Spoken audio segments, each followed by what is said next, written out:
Alrighty, you're fully clothed. That's great. That's wonderful. Lot of good feedback from you from last week's podcast. So if you haven't checked it out, definitely go to YouTube, go to the PFF Forecast, the one where we talk about the Khalil Mack trade. We also interview Sunday Night Football producer Fred Godelli. So it's a great... Fred was really the star of that last show. He was, but you win a supporting actor Oscar for your wardrobe, really. So trust me, you'll want to go check it out. You are wearing a very revealing shirt, and you pull it off really well. And so there were some comments. We're going to start with some mean tweets here. These are not tweets. These are YouTube comments, which are like, you know how... The pit of misery. Right. So they talk about gateway drugs. If you're a kid that's like smoking weed in high school, gateway to hell, right? If you're tweeting, that's the gateway to YouTube commenting. With YouTube comments with Neil Hornsby. So Brandon B, that guy looks like a big, beautiful Ben Roethlisberger. I agree. Young Poppy 420, speaking of gateway. Why does dude on the left look like Seth Rogen's cousin? That's a good question. Why do you look like his cousin? I haven't met his cousin, though. What's Whitesnake? Whitesnake is the music mommies and daddies listen to. I don't even know what that means. Oh, interesting. There were some other good ones here. Interview is unwatchable. No seat crop top, please. Oh, that's right. We did do the interview while I was fully clothed. Right. Oh, my God. These guys are way too white. That's from Alexander Moises. Thank you. Interesting. I can't really control that, though. Chief Fred... He puts the F in both places, which is great. Chief Fred 4. I love PFF, but I agree to disagree about PFF's views on the running game. P.S. Love the crop top. So he liked you. Oh, interesting. He's wrong about the crop top and the run game simultaneously. King Meech. Y'all don't know nothing about football. Quit y'all jobs. How are the Bears going to regress? ? They made it to the playoffs in the first time in a new offensive system. They will get better! ! Oh. What team are we talking about today? The Jaguars? Yep. That's going to be great. Okay. I received some hate here. Yeah, it was omitted, though, interestingly. I'm trying to find it, though. No. Someone really got me here. Oh, here it is. Daniel Scaluba. Why the F-bomb are you... He actually spelled out F-bomb. Why the F-bomb are you asking Guadelli's... what Guadelli's favorite book is? Spell the guy's name right. The pretty boy comes across as arrogant as it is, but he's got to be boring too. Done with this. Man. Guts. I'm a little hurt that you're the pretty boy. It hurts. Done with this. But yeah, but you know me. You know how much I care about asking good questions. Spent a lot of time on those questions. You did, and I thought those icebreakers were good. I thought the interview with Fred was an all-time moment in the PFF Forecast. Interestingly, I was on a couple of radio shows last week, and that's what they wanted to talk about. So it's pretty cool. Shockingly, we're not as cool as he is. Fred was an amazing interview, an awesome guy. So, but if he's listening to this, which he inevitably is, thank you for coming on. He listens to everyone. I was on a podcast this week with a friend of the podcast, Lauren Cox. And Lauren does a Bears podcast, Locked on Bears. And he really wanted to trigger people, so he had me on the podcast to talk about the Bears. And, of course, I mentioned how, look, the Bears made it to the playoffs sort of in spite of Trubisky's performance. He benefited from really high catch rate, not a lot of drop passes, had a really high rate of negatively graded throws, which is very stable. He played on an offense with a rare, valuable running back. Yes, that's also true. How defense regresses or is less stable than offense, all of these things. People loved it. Bear emoji. Bear emoji. Cue it up, Stopsky. Bear emoji, down emoji. So bear down for life at Frankie Frank 782.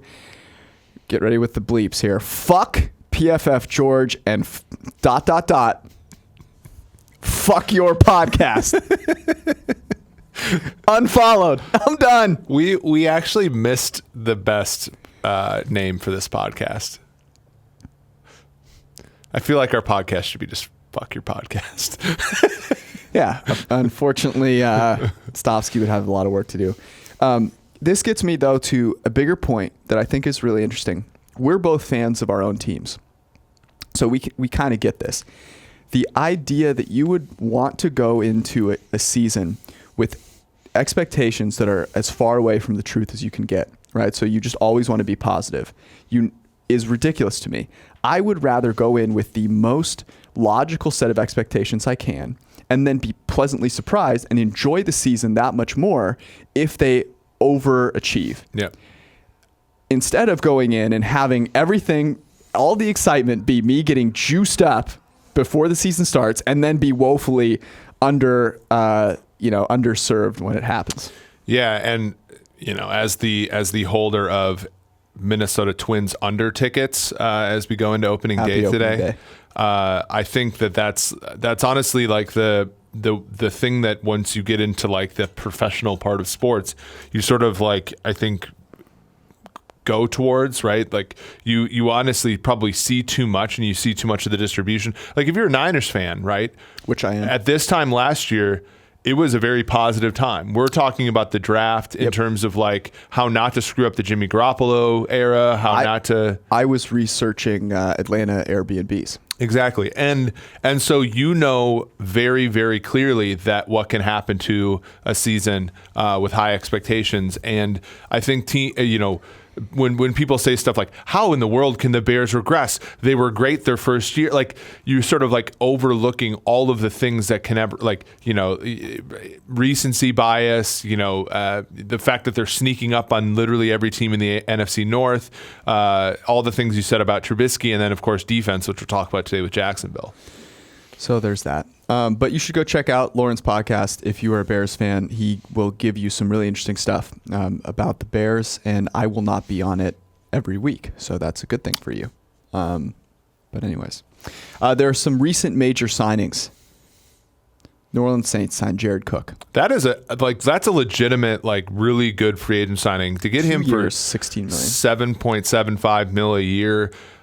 That was really, if you watched the Saints last season, and they were the number one team in our PFF ELO rating. They'll probably start there again next year. They were really missing a tight end that can stretch the field. They were really missing a number two receiver for a lot of the time with Ted Ginn as well being injured. I think this really opens them up, offensively to, I think this was the piece that they were missing. Wow. The Oakland Raiders and linebacker Vontaze Burfict have agreed. Cincinnati just doesn't feel the same anymore. Not anymore. There's not an edge here anymore. The Raiders and Burfict agreeing, though. Vontaze Burfict agreeing to anything seems like a real wonderful proposition. 1 year, $2 million. This does not matter at all. The Houston Texans, I'm supposed to be positive. What do you think about Vontaze Burfict in Oakland? It's whatever. But one thing that's not whatever, and we talked about this at the office today, the Houston Texans, the AFC South title champion last year, signed the worst offensive line in football probably, signed left tackle Matt Khalil, formerly of Minnesota and Carolina, to a 1 year, about $7.5 million contract. We bet the under last year on Houston. Are we going to do it again? Well, we got a lot of flack for talking about Deshaun Watson, not his process not being nearly as good as the results for Houston in his rookie season. And he actually process improved quite a bit. Yeah, he's very encouraging. But the results were not as great, but their team ended up playing better as a whole. Obviously having him for the whole season was huge, and DeAndre Hopkins was great. So to me, it's always hard to bet against a combination of the passing game that you feel so good about. And I am particularly encouraged by Deshaun Watson because to me, he's a guy that is going to put in the work to try and get better. Yep. And so we'll see some added improvement from him. But for a lot of the reasons we like Jacksonville's under last year is similar for Houston in that I think Indianapolis is the class of that division. I agree with you. So that's the thing. Are you saying that their total will be higher than Indy's? I think in that case, Indianapolis is the class of that division. Jacksonville, much like Houston did last year, Jacksonville should improve. And then Tennessee should improve as well, I think. I think Tennessee is making some moves, and honestly, like they were already a 9-7 team, so could they get themselves to 10-6 or whatever? I think that's a crowded division. I think Indianapolis is going to be a Super Bowl contender, but I don't think any other team in that division is bad enough for Houston to sort of luck into all the wins that they got last year and going, winning 10 or whatever consecutive games. What do you think their total will open at? So last year was 8.5. I think this year you're probably talking about 9.5, 10. See, I think that's ridiculous. Yeah, I don't disagree, but if it's 8.5, but they were an 11-5 team, and I agree. But they're an 11-5 team. I think if they lay a 10 or a 9, I think if they lay a 9.5, they're going to get buried on the over by Texans fans and rubes, and I will gladly bet the under on that. Yeah, I'll take the under on that. They had obviously that close game with Indy that ended up being a win. They had a close game with Buffalo. Peterman threw 2 pick sixes basically in the second half of that, or 2 picks, 1 return for a touchdown in the second half of that game. They almost lost to Buffalo at home. Well, I mean, the Vikings did, and they were a Super Bowl contender. That's true. Kirk Cousins. Some rule changes that have come out of the owners' meetings in Arizona. Yes, it was great. I would love to go to the owners' meetings in Arizona.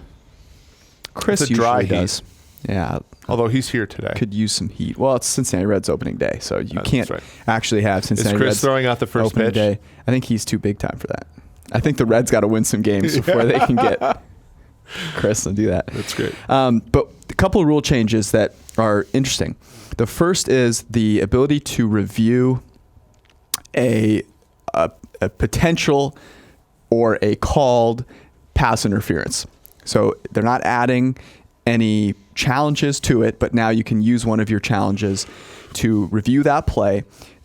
And really what this means is there will be more use of the challenges. So not every game uses all the challenges. I think for sure now you will have every game using every challenge. I mean, if you have a challenge left over and you're throwing a Hail Mary at the end of the game, you are challenging the Hail Mary. You can't because it's at the end of the game. Oh, sure. But like at the end of the half, for example. Yeah. So there's that you can also now in the booth can go to review these plays inside of 2 minutes. Okay. So that's the first rule change. This was done to change what has already happened for the Saints. It can't do that. Do you think on its face this is a good move? I think to back up and talk about last season, the hits to the head, right? In the preseason, all we saw were penalties. You mean the body weight stuff too? Yeah, and we're like, oh my gosh, this is going to slow the game down. Blah blah blah. Sure. We're seeing all like the running backs running up the middle, getting hit in the head, call a penalty, etc. Points. Even in like, now this is the AAF, but in the AAF they had that like illegal defense penalty as well. Thoughts and prayers. Week 1 there were like 10 of those calls. There's been like 10 cents. So like, what I think is going to happen is in the preseason and early on, you're going to see the results of this rule are going to be noticeable, and then over time, we're just going to see less. I think less of its prevalence. Defensive pass interference is a super impactful call as you're going to talk about in a second here. But I also think that like referees are just going to be better at either defaulting to it, which means higher scoring, or just being better at like making no calls and things like. I just think it's going to make the league better, much like the tackling thing did. Like we're not seeing as many injury-inducing tackles because they put out a deterrent last year. Interesting. Maybe we should have a friend of the podcast, Terry McCauley, on at some point. Terry is the one of the best referees in NFL history, has done multiple Super Bowls, and now works on Sunday Night Football. And so he always has an interesting view of this because he's worked inside. He still works closely with a lot of the officials, and obviously was a good one himself. But one of the things that I've learned picking his brain about this stuff is the pace of the game is so important. Mm-hmm. It's so important to the viewer. It's so important to the players.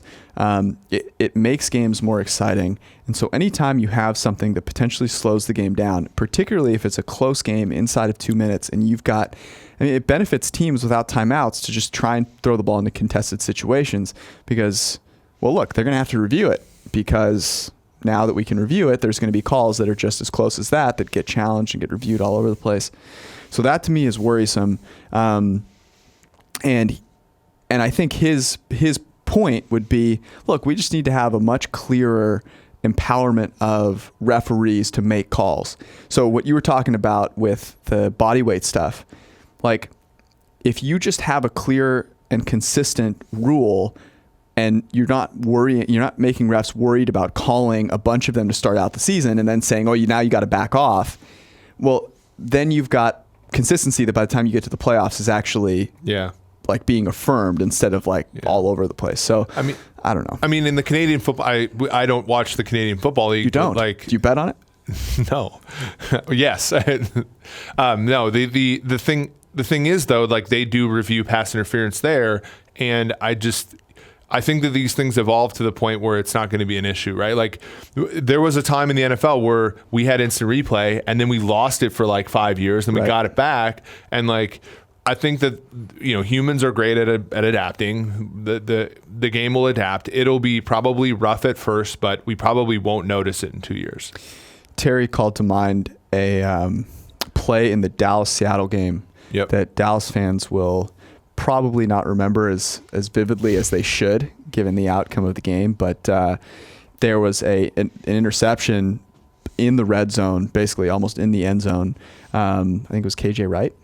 Yeah. Dak was just yearning to throw a pick. So, but it was a clear PI. Like he gets there way early. I think it was mentioned on the podcast that looked like a PI was not called. That would be a situation, like this. But it doesn't get nearly as much of the fanfare. We're just going to get angered by the situations that turn the results of games. But really, there's a ton of these plays that are out there. So we'll see. I think it will slow down the game a little bit. Mm-hmm. But it makes sense to try and get some of these plays corrected because, as you mentioned, defensive pass interference and offensive pass interference are huge in terms of how they swing plays with expected points added. If you just look at absolute value of the expected points added on a play, defensive pass interference is only behind unnecessary roughness and roughing the passer. Yeah, and one of the things, this is another thing that came up on, Mike Zimmer was talking about Xavier Rhodes, and now he has to play up to his contract. And, over the years, we've gotten a lot of flack for having him graded as good, but not elite. And what's hidden, and I think we'll start to see very, very acutely now in the NFL in 2019, is those pass interference penalties are just like giving up a long completion. So just because you only give up a 70, passer rating into your coverage doesn't mean that you are great. If you do that and avoid penalties, that means you're great, right? And so I think we'll see, the effective cornerbacks, for example, who can cover well while keeping their hands off of receivers. Sure. They'll be elevated in terms of value. Yeah, in terms of what it does for EPA from the offensive standpoint, only roughing the passer slightly ahead of DPI. And the reason for that, is you were acutely aware of, is roughing the passer can be tacked on. And so you get these plays that are still have positive yardage and then that's added on. And that's why yards per play on roughing the passer is slightly above yards per play on DPI. So I don't know. It'll certainly be interesting to see how this works out. Nice thing is it probably results in more scoring. Yeah, and so that'll make the green line projections tougher because we'll have to probably implement this a season effect that that we weren't necessarily as prepared for the higher totals going into the year, and we'll probably have to be prepared for that this year. It doesn't look like it'll happen, but the other rule change that was talked about was this: instead of an onside kick, you can run a 4th and 15 play. I wanted that so bad. I think it'll be great, but I think I don't think it's going to happen. To me, to make the game consistent, you should just replace all kickoffs with a 4th and 15 play. Because the average punt is like going to be the same net yardage as a kickoff there. So and a punt is like a better play anyway. Sure.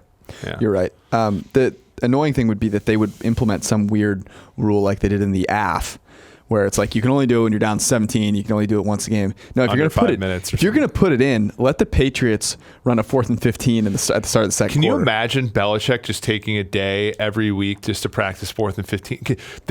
There might be a game where the other team never gets the football. Well, here's the what I was thinking about with this rule is if you know that the team that's losing has a chance to convert a 4th and 15 play at the end of the game to get possession back, then your mind now starts thinking the way it always should, which is, okay, I'm up 7 on the scoreboard, but really this game is tied because all it takes is one weird fluky play and the other team has now got the ball after scoring and we could lose this game. So if you're the better team, you want to run up the score. And if you're the better team, you have a much better shot at converting those plays. I would think would be so much fun, but I don't think we're going to see it because the Giants don't like it. Weird. Yeah. What is this? What is this? The Arena Football League was the quote by Mara, which I think says everything you need to know about the mentality of that team. Questions from the dark web brought to us by Samporanta, sparkling water for men. Makes a comeback. Well, it's spring. Spring has sprung, and they have a nice off-season flavor for us. It's called Pro Day Passion Fruit. Get the juices flowing by taking off the pads and letting the sweaty skin run. Glistening. Cut it loose with a Pro Day Passion Fruit and get yourself ready for summer. Samporanta, where all fine beverages are sold, including Bevmo, Amazon, and your favorite, Walmart. Oh. You can get offensive linemen there. So read that on Twitter. Question here.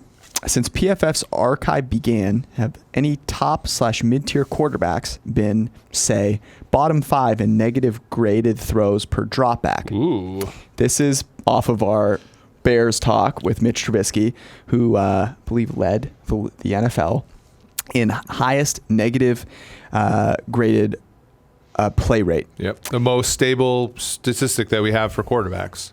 Okay, so what that means is, look, it's something that you would like to use to project guys from year to year. Mm-hmm.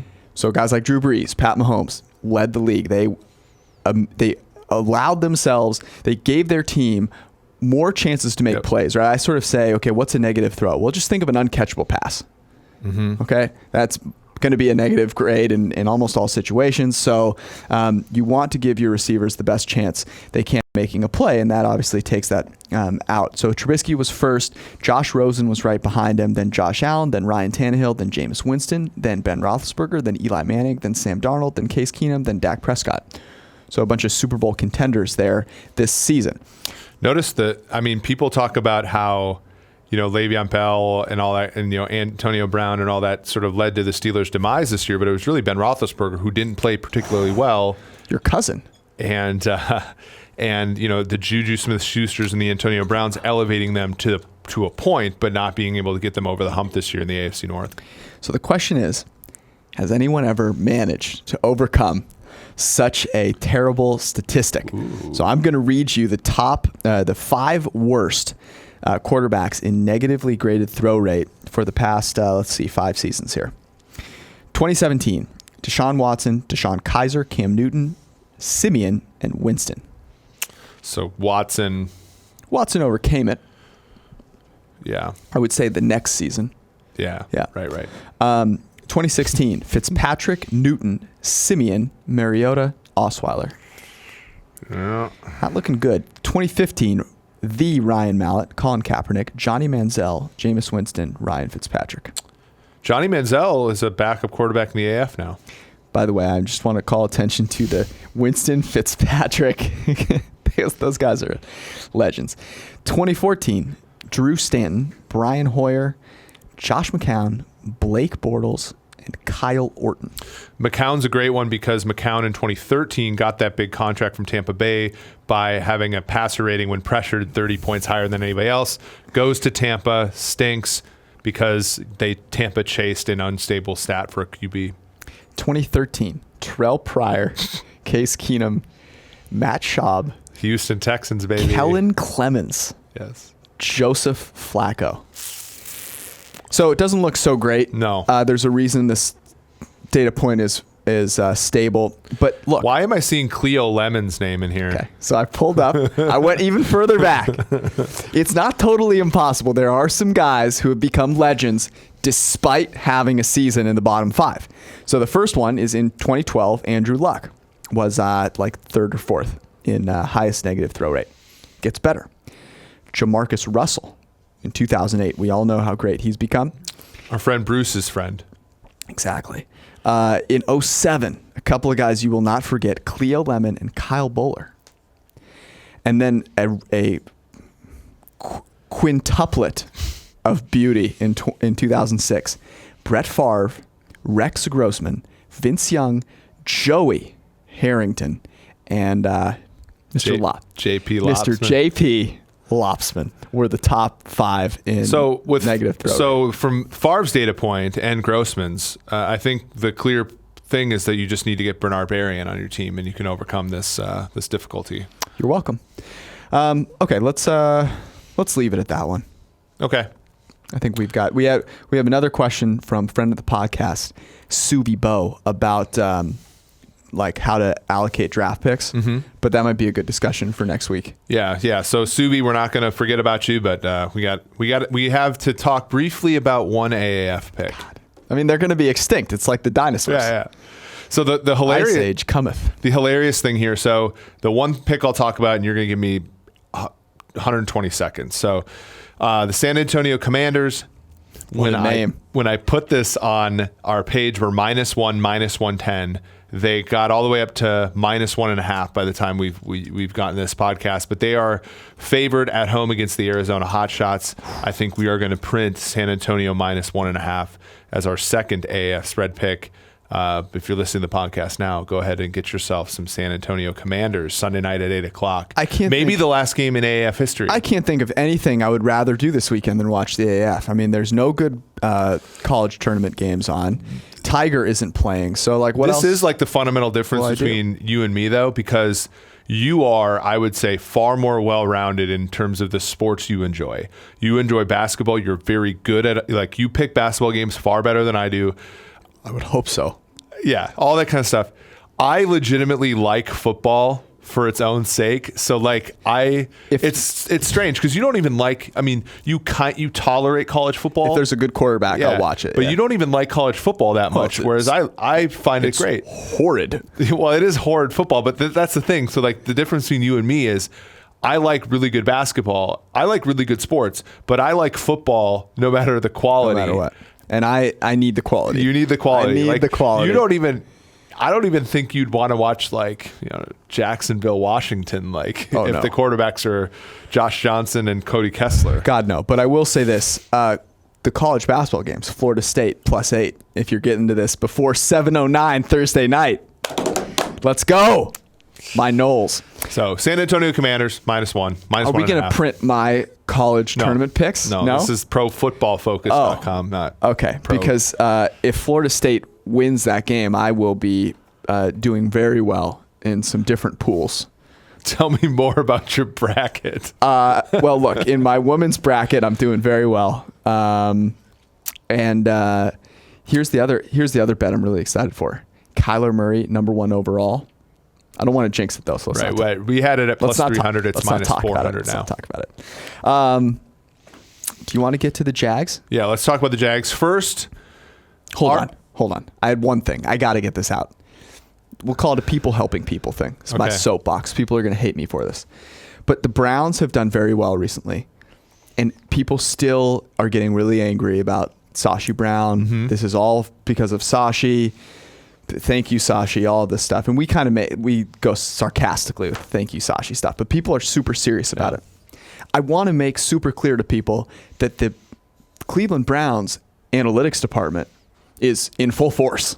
It's intact, yeah. Paul DePodesta is still and they're very good, by them. They're very sharp.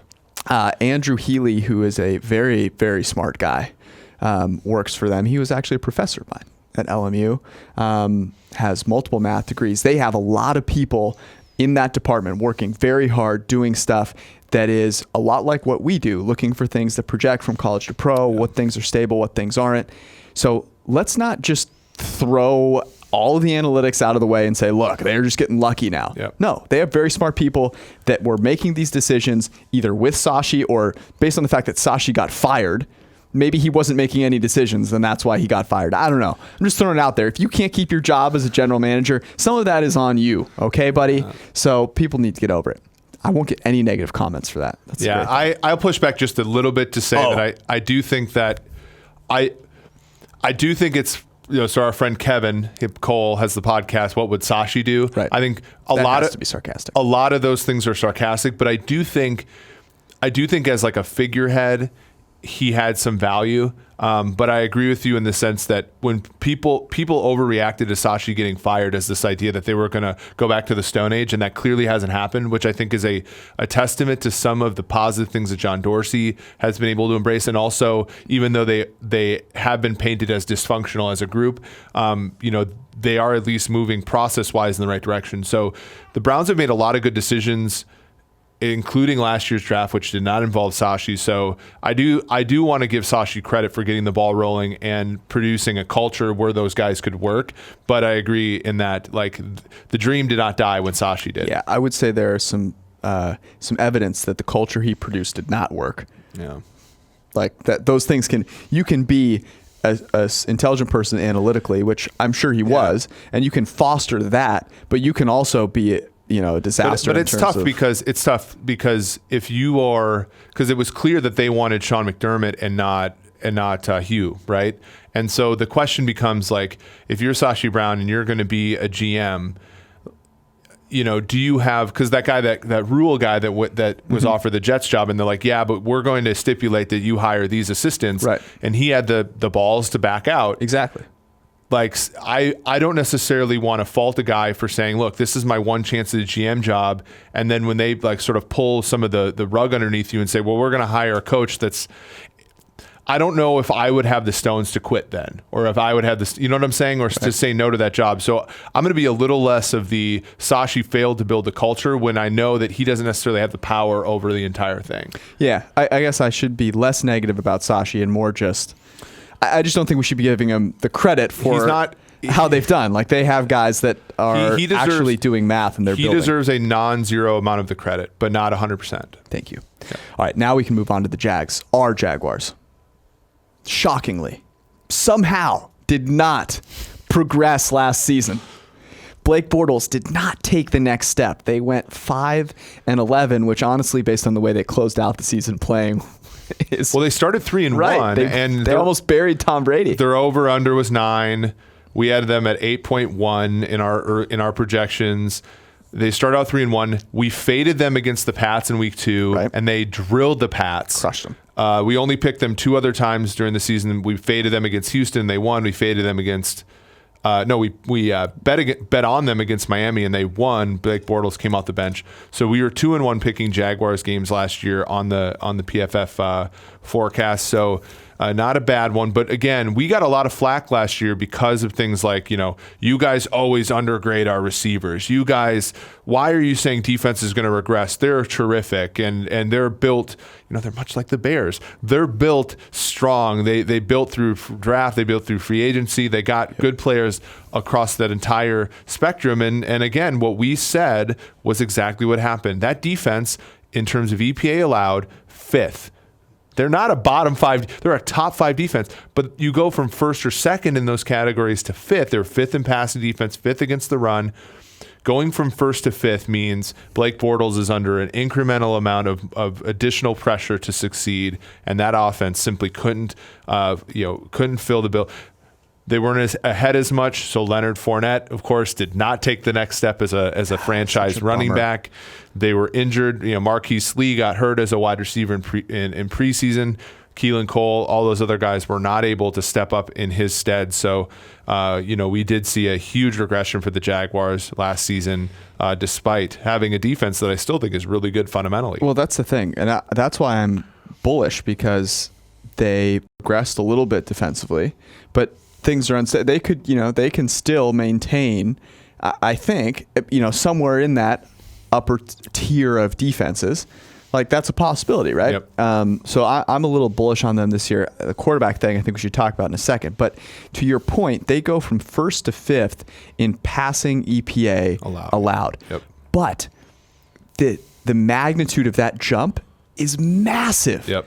So in 2017, the average pass play against the Jaguars cost the offensive team 0.26 expected points added, which is unreal. Unbelievable. Way ahead of the Ravens, who are in second, almost a tenth of an expected point ahead of the Ravens. Now, this past season, every pass play against the Jaguars cost the offense just 0.03. So they go from 0.3 to 0.03. I'm not sure if you're familiar with division by 10, but that's how that works. Well, we do know a prominent person in the scouting community is not first in division, not but very good at that. But that's massive. That is a massive change in expected points added. So you can go from first to fifth, but that is a big difference, especially when you're living on the margins from an offensive standpoint, which they were with Blake Bortles. So now they bring in our guy. They bring in Nick Foles. Let's do a new segment. Okay. It's called Blind Resume. Oh, we're hiring too. So we are hiring, by the way. If you want to work with us and you like to do math and you can code, go to profootballfocus.com/jobs and apply. Hit us up on Twitter if you got any questions. Okay, are you ready? Mm-hmm. Quarterback one. This is since 2014, by the way. Percentage of throws that were positively graded, 21.7. Negatively graded throws, 15.3. Yards per attempt, 6.8. Passer rating when clean, 94. Passer rating under pressure, 61. Okay, so quarterback number two. Positive throw rate, 21.6. Quarterback one was 21.7. Negative throw rate, 15.2. Quarterback number one was 15.3. Yards per attempt for quarterback number two, 6.7. Quarterback number one was 6.8. Passer rating when clean for quarterback number two was 92. For quarterback one, it was 94. And passer rating under pressure for quarterback two was 53. For quarterback one, it was 60. So just based upon, I think that the guy that it was a little bit better under pressure was Foles. That is correct. Yeah. And guy number two. So all Blake Bortles. Oh, wow, you're good at this. Yeah. I can't believe you were able to figure that out. So are you trying to say that Nick Foles fundamentally is similar to Bortles? From a production standpoint. Yeah. I do think there are some differences. Like I think Blake Bortles is a very good runner of the football. Yep. And they're going to miss that a little bit because their receivers were terrible. And their blocking was not very good. Well, and like, what do we take from... Right, and in Philadelphia, they had, offensive line that was generally pretty good. Alshon Jeffrey and Nick Foles got along really well. Right. They had two really good tight ends. By the way, this includes playoffs. Yeah. But Bortles was pretty good. Since Bortles entered in his career, these two quarterbacks, their EPA per dropback separated by 1/1000th. So essentially, you needed to add in playoffs to make Foles look better relative to Bortles, right? And they end up being relatively even. So I think that that's a really interesting issue because Nick Foles clearly is able to hop on the variance train every once in a while and just give you performances that Blake Bortles was incapable of, right? I like to hop on the variance train every once in a while. But we've seen Bortles, and again, like there's an endpoint issue with this analysis too, right? Because we're leaving out 13, right? In which case Nick Foles was able to leverage he does look a little better. Innovative offense from Chip Kelly to play really well. We're also ignoring 2012, his rookie year, in which case he was pretty poor. So yeah. I think the real issue here is if you're a Jaguars fan, what are your expectations of of Nick Foles?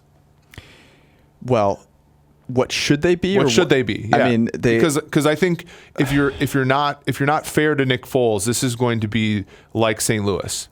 Don't you think that they haven't changed any part of what potentially takes their team to the promised land? So you talk about Nick Foles hopping on the variance train. Okay, but you've got to get to the playoffs first. That Eagles defense was very, very, very, very, very good that season. They allowed them to get that far despite the quarterback injury. So to me, like, could you see that type of a season? Sure, this defense is that talented, right? They have their range of outcomes does include a fair chunk where they are first in the NFL, where they catch every turnover worthy throw like the Bears did last season, right? Where they have Jalen Ramsey playing at that high end level, where AJ Boye, DJ Hayden somehow is able to play in the slot, right? They don't burn a draft pick on defensive interior stud Taven Bryan. Those things can happen. Yep. And if Nick Foles is your quarterback and you make it into the playoffs, you have a chance. I think so. Yeah, I agree. So to me, the expectations are probably the mean is the same, but your optimism, should you get somewhere, is higher. Yeah, I agree. I think so take, if you're in the AFC title game with the Patriots and you're ahead by 4 going into we talked about this at length when the podcast began. If you have the opportunity to go for a drive at the end of the half and you're with the Patriots in a game, I do think Nick Foles gives that coaching staff more of an oomph to try. Whereas I think with Bortles, you always knew he was limited, and anything good you got from Bortles was like a extra credit. Whereas I think Foles, the thing is, if you ever get into a season, so when I was on this with Palazzolo the other day, I was saying, look, the expectation is going to be 8-8, but I think you're going to get an equal number of 6-10 seasons as you're going to get 10-6 seasons, 12-4 seasons. I think Foles is capable of that. I don't think Bortles is. And if you're a Jacksonville team that was just in the AFC title game 2 years ago, that's really your goal. 8-8's really not what a team with that level of defense is going to strive for, much like Minnesota, right? Like you're looking to go 12-4, win the AFC South, and make hay in the playoffs. Don't cheat on me with Palazzolo. I'm sorry, yeah. The interesting thing about this, though, is so I agree with you completely. Nick Foles gives you a little more confidence. But just like Bortles needed to be able to run play action a ton, needed to have crossers running wide open in order to make throws, Nick Foles was only successful in that Eagles offense once they went to, okay, we are really going to dedicate ourselves to quick throws to get his confidence up. It wasn't until that Patriots game where he just made ridiculous throws under pressure. You can't. So to sustain some things, you've got to have some supporting cast, just like you did with Blake Bortles. But I think the difference is that Nick Foles, let me see if I can get this out correctly, commands the respect of the locker room. I think that's absolutely true. And so that's the real issue here, though. So why do you pay Nick Foles all of this money? You pay Nick Foles all that money because and I don't think this is trivial. I think he does offer hope in a way that Bortles doesn't. Now, we can't quantify that and we can't measure it and all that kind of stuff, but I do think when you go into a season, like if you're a defense and you're like, look, I've seen Nick Foles come from behind and beat a team like New England in the Super Bowl. Yeah. If you're playing with Bortles, you say, look, we have to play a perfect game or else we're going to lose. Like, I do think that adds more pressure. But let's talk about for a second here expectations for the Jaguars, because we have done a little bit of analysis on the schedule and sort of like what to expect. We have the Jaguars favored in 3 games this season and a pick 'em basically when they travel to Oakland. However, we do have 4 of their games, are lined a point or less of an underdog. So this could really go either way, I think, for Jacksonville. What's nice for them, though, is they play their tough games at home. So they play Kansas City at home, they play New Orleans at home, they play the Chargers at home. They play some of their easier games on the road: Oakland, Cincinnati, Denver, Carolina. Atlanta's really their toughest road game outside. You are so right. This could go so bad. It could also go potentially well. Right. So I think the Jaguars are going to be one of the really interesting teams. I'm looking forward to when the schedule comes out, because obviously you don't want to do win projections now. Right. Because if you put a 3-game home stretch on a team, you put a 3-game road stretch on a team during a schedule, like you get those correlations but we also do some cool simulation with looking at how adding some randomness that allows you to model the weird streakiness of a guy like Foles, for example. Here's the thing. If they, and I don't want this to sound too negative because I'm trying to be actually positive about the Jaguars. I am kind of hopeful. Yep. I'm excited. I love Jalen Ramsey. I love so much. He's so great. He plays cornerback, obviously. He's super cocky, but he's super good.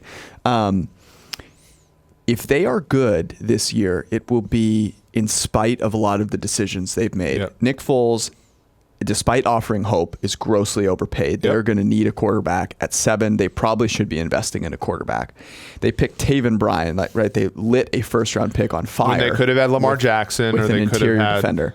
They picked Leonard 3 yards per carry net average in the top 5. That is still a detriment.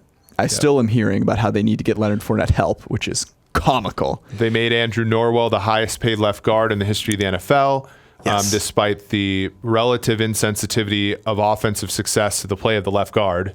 I mean, you pulled this up, and this is so great. So the highest paid left guards are on the Jaguars, the Jets, the Titans, the Bucks, the Browns, the Broncos, the Texans, the Packers, the Colts with Quentin Nelson, and the Eagles with Seumalo. So you can read those names and go, oh, interesting. Left guard, not exactly driving the ship there. At 7, so they're at 7. They're not going to pick a quarterback because you can't possibly injure Nick Foles' respect that you've bought with his contract. So you have to go somewhere else. And their offensive line is a disaster. They don't have a lot in the way of pass catching. I'm going to say this for like the 15th time, right? But they should certainly try and trade down if they possibly can. If somehow Dwayne Haskins is still there, you've got a team enamored with Drew Lock or Daniel Jones, you could potentially trade down. But for me, what they have got to be looking for is a Reisner. Is it Reisner or Risner? Dalton Reisner. Yeah. Dalton Reisner at tackle. I would not suggest picking a guard in Jonah Williams at 7. So a Reisner, a little, and then maybe a tight end, at some point. A guy that can, Nick Foles, so successful in that Eagles system where they played a lot of 12 personnel. And then obviously they've got to take some shots at bolstering the defense, right? You can never have too many cornerbacks. They got to take some shots at maybe a slot corner and obviously some wide receivers later in the draft. Yeah, there are some cracks to their defense, right? So Barry Church was a guy that they cut who had been effective for them. They did get a kid from Alabama. The name's escaping me to play his spot last year. Ronnie Harrison, in the draft. Look at that. They lost Aaron Colvin to Houston. That was a spot that they need to, I think, fortify in the slot. I do think that the tight end position is a sneaky one, right? Because they did so well in Philadelphia, and this year with the Fants and the Hawkinsons and the Irv Smiths, that is a spot that I think if they trade back maybe 8 spots or so, they're going to get a good tight end plus the opportunity to draft some other players. And also, here's another thing that's I think non-trivial as well. If you are Marrone and you're thinking to yourself, okay, we have future years. Nick Foles is on a 4-year deal. Trading back just to accumulate future picks is also smart.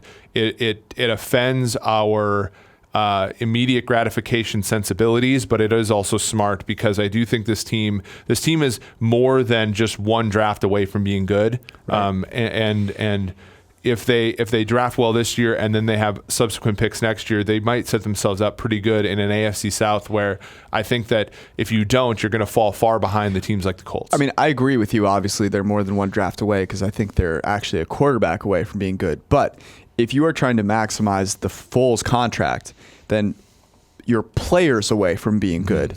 But Nick Foles is only getting older, right? So the trade back for current picks, I think still would make sense because you need a bunch of different pieces to make that team viable. But I don't see them looking to the future that much, unfortunately. Jeffrey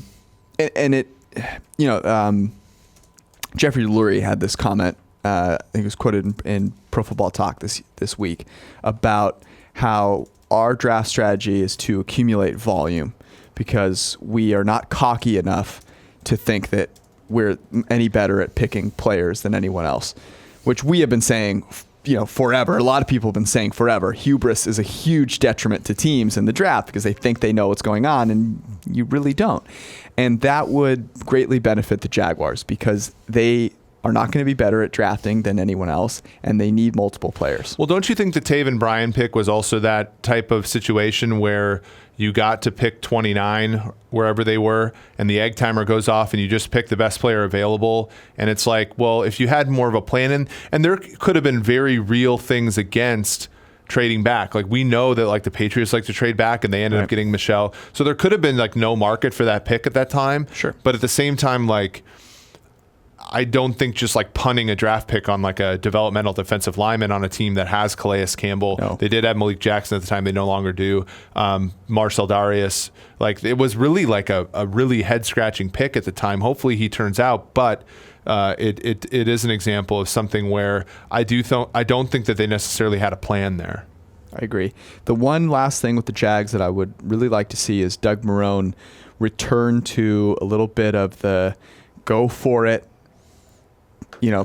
push the envelope a little bit in terms of taking chances on fourth downs, like he did a couple years ago. Did not do a lot last year. Of course, that team last year was just so terrible. But now maybe there's some confidence there. He can get that mojo back, because I thought that was, up until that Patriots game, something that elevated them. Todd Wash in our coaching rankings defensively was 7th, so he's a very sharp guy there. Ooh, the interesting thing here is, after getting rid of Nathaniel Hackett last year during the season, they went with John DeFilippo, formerly of Minnesota. Yes. He was quite a bit lower in our coaching rankings. The question becomes, how many confounders are in there? Was it an offensive line? Was it poor support? Because he was previously thought to have been an effective offensive mind in Philadelphia. Reunites with Foles. How much of an influence was he on Foles in the 2017 run? That's a really open question for me, but this is going to be a really interesting year for the Jags, because I do think that there are some sample paths in which they have some success, but I'm not holding my breath. Alrighty. Last segment we have here is the Cincinnati YMCA. It's an interesting place. It got some good stories that I feel like would be fun to share. Do you have any that come to mind? Because I have a couple of pet peeves with basically every gym I go to. But this one culminates a lot. It is uniquely. It has unique. Yeah, right. So this is an example where like all gyms have these problems. Not all gyms have the problem where there's a naked guy who does work on the couch while wearing just a towel. And it's not like there's a locker room. Most gyms have a locker room, right? And the same guy posts up with his laptop in a towel in this little foyer part of the... Watching Michael Strahan's show on the television. Yeah, sometimes, he's not even looking at the TV. He's zoned in on the laptop in a towel. We'll walk in. We usually head to the gym in the morning. He'll be in there when we walk in. He's still in there when we walk out. I didn't tell you this, but on Saturday, he was in there too. Oh. And I hate talking to people at the gym, because I'm not there to talk to you. I don't know who you are. I do not care about you. All of these different things. He wonders why he gets some of the mean tweets. He gave me a what's up on my way out of the gym locker room, and I was scarred. I had to go take a hot shower. While in full uniform? While in full uniform. Right. Dude's just hanging out. Yeah, well, got a towel on, so there was a random day where there were two men doing that same thing. There were two couches. Yes. Both of them decided this was going to be, like, I don't know what you write in Slack when you do that. You're like, work from home day. Right. Guys, I'm coming into the office today. No, today's a work from the Y with the towel on day. Oh my God. Yeah, people hanging out naked in the locker room is great. The stories that you hear in the locker room, also fantastic. One that I heard from two naked guys that were about 800 pounds overweight cumulatively was how... At least it's cumulative. Kids these days, they have it really easy. The bus system is so efficient. I don't think he used the word efficient. I think he said, the bus system is so great. And then he continued on. My sister, she had to take 2 buses to get to school growing up. Imagine that. Eric. 2 buses. I was like, you got to be kidding me, man. Yeah, there are apartments in San Francisco that cost $4,000 a month, but taking 2 buses to work or to school is just too much. It's inconceivable.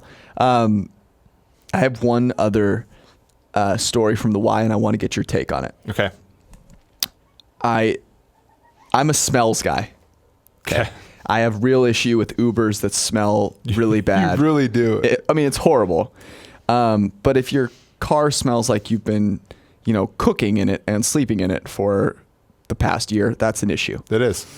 And I've never actually noticed this at the gym, except for the locker room, where obviously if you're like next to some guy that smells terribly, it sucks.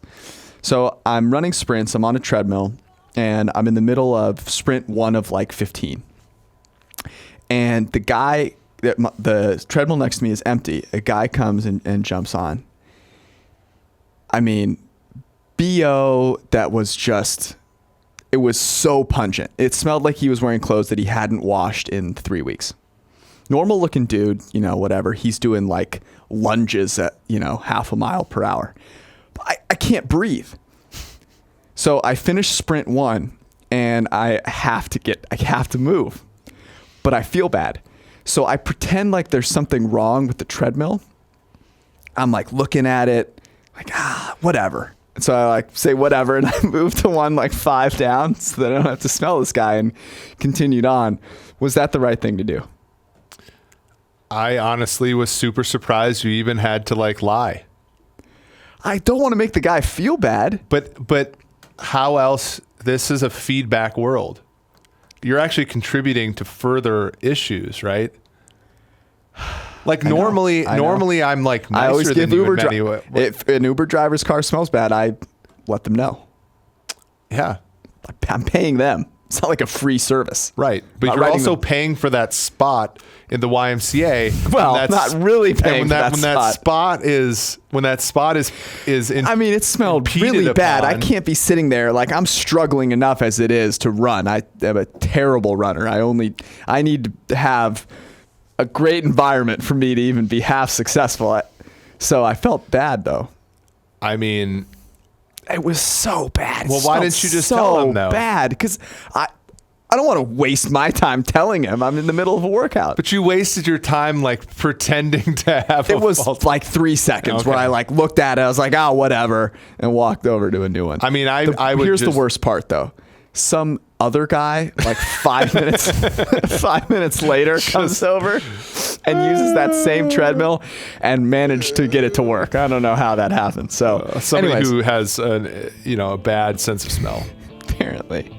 Just very tolerant. All right, that was the PFF forecast on 3/28. A great day.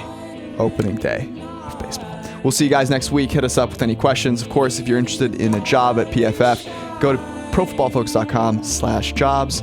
And if you want any great draft cut-ups, hit up Steve Palazzolo at PFF_Steve. We'll see you guys. Peace out.